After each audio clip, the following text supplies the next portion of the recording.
Y'all are gonna have to tell me how the iPhone camera looks, because I've been using that for my past couple videos. Because my SX610 is kind of shit right now, it ain't really working. Let's get into it, shall we? When I first got to college, I really only had experience with one dude, the dude back in high school. I knew that when I got to college, I kind of wanted to be a hoe. I've said that before in another video too, so I'd never used Grindr, I'd never used anything like that before. So parents dropped me off, I downloaded Grindr, started talking to dude after dude after dude, didn't really do anything, was just kind of talking, seeing what everything was about. So this dude ends up messaging me on Grindr, and we hit it off because he was a freshman also going to the University of Alabama, and it didn't hurt that he looked a lot like Troye Sivan. He had, you know, smaller frame, smaller than me, and he had some big lips, and I've always been a sucker for big lips. We didn't talk a whole lot before we met up the first time. If anybody is familiar with the University of Alabama, you know the presidential dorm building. So that's where I stayed my first year. He stayed at Riverside, which is just across the way, and we met outside Presidential and walked across the street to this park called Manderson, which is right along the river. And we kind of just walked around for a little bit and talked, and, you know, maybe 20, 30 minutes, kind of just sat out there, sat on a park bench, talked a little bit. We were feeling each other, so we decided to go back up to my dorm room. We were both pretty clear on what was going to go down. So I turned my key to open my door, went inside, and made sure my roommates weren't there, came back to the door, and he was just standing there. He was standing there pretty wide-eyed looking at me. And I got a little uneasy too. I could tell he was uneasy. And so I said, well, you know, dude, are you okay? Do you still want to do this? And he nodded, and he kind of just looked in my room a little bit, and I said, I promise you I'm not a serial killer. And I was like, oh, fuck, well, I shouldn't have said that, because now he's going to think I'm a serial killer if he didn't already. But he assures me that he's fine. He still wants to go through with this. So I lock the door behind me, lead him to my room, and we're on my bed making out. And then he stops again, and he's kind of just looking around. Said, are you okay? You know, like, dude, if you're uncomfortable with this, we don't have to do anything. Like, we can just watch a movie or, you know, call it a night. You don't have to do anything. And he's like, no.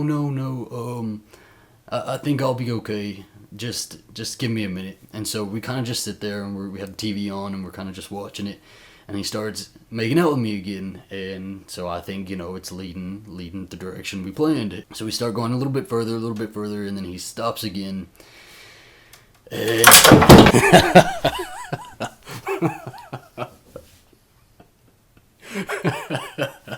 What the fuck? Okay, so for y'all who are new to my channel, I used to have that flag back in my previous videos when I first started, and I glued it back together because it kind of broke and it was in pieces. So I glued it back together, hung it up, and I thought it was going to be okay, but I guess not. I guess I'm going to have to make another one. That scared the shit out of Bronson, yo. He was deep sleep, and he woke his ass up. Oh, God. I love you.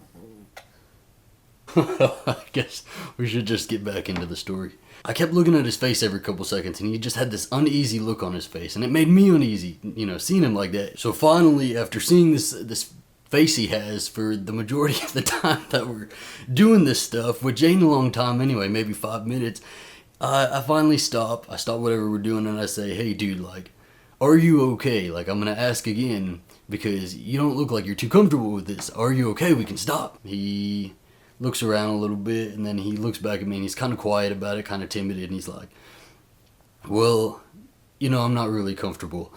I've done some stuff with guys, but I've never gone all the way like that, and I'm just nervous about it. I'm not really comfortable, not really sure if I want to do this.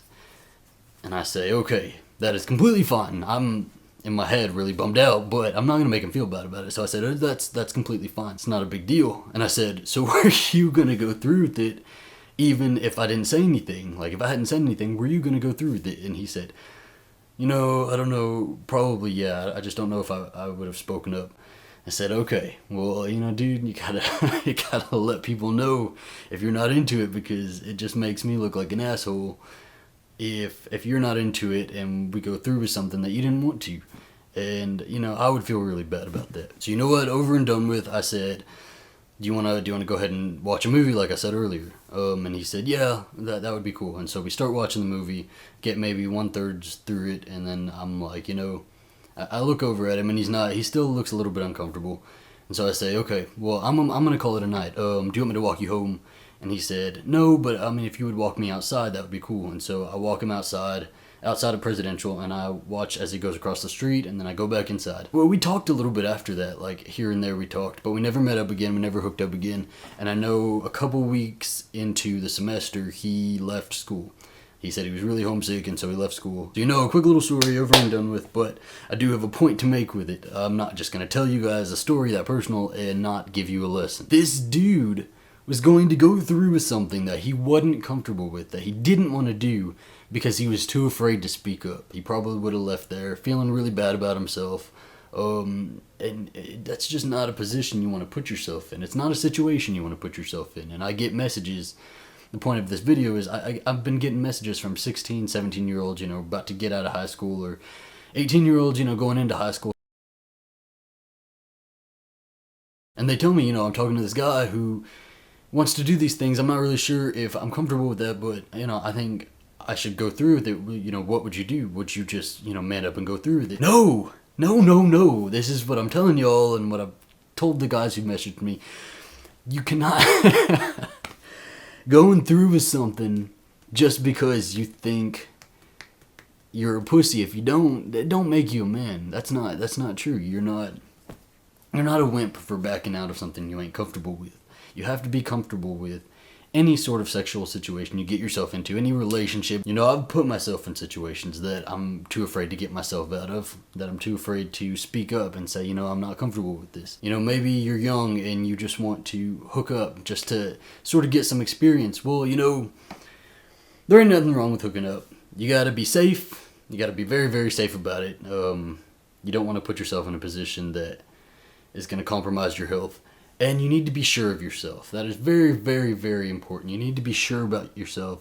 Be sure what you're willing to do, what you're comfortable with, and don't rush it. Don't rush anything just because you're trying to get some sort of experience or trying to look good to other people. You gotta take it at your pace. Ultimately, do you want to go home feeling like crap and feeling like, why did I do that? I shouldn't have done that. Main message of this video, just be sure of yourself, because you're worth it. You're worth your own happiness, and you ain't gonna be happy if you're putting yourself in a position you don't want to be in. Alright guys, if you liked another one of my rambling videos, go ahead and leave a comment, leave your thoughts in the comments below. The older generations can help the younger generations, vice versa. It's just, this stuff is really good to talk about. I've learned a lot from reading y'all's comments, and I think about new things every day, and I thank y'all for that. So thank you so much for watching. Oh, and make sure to stay tuned to the end of the video, because Matthew Lloyd, who was the contest winner from way back in October, I'm going to be previewing his video. I'm going to link his channel down in the description box below. I want y'all to go check it out, and stay tuned for my next videos, which will feature the other contest winners. So thank you so much for watching, and have a great day. My name is Matthew Lloyd Hewlett, and I was born on August 24th, 1999. My parents are Lloyd and Laura Hewlett, and I have two older brothers, Timothy and Sam. Growing up with two older brothers was a ton of fun, although I never really enjoyed the same things as them. I enjoyed being the center of attention, and I was willing to do whatever it took. Whether I was dancing my heart out, playing with Barbies, or just making people laugh, I loved being myself and acting the way that I wanted. However, society began taking a toll on my confidence. Kids began calling me girly and asking me if I were gay. I didn't even know what gay was at the time. By the end of first grade, I wrote a story titled "Why Am I So Different?"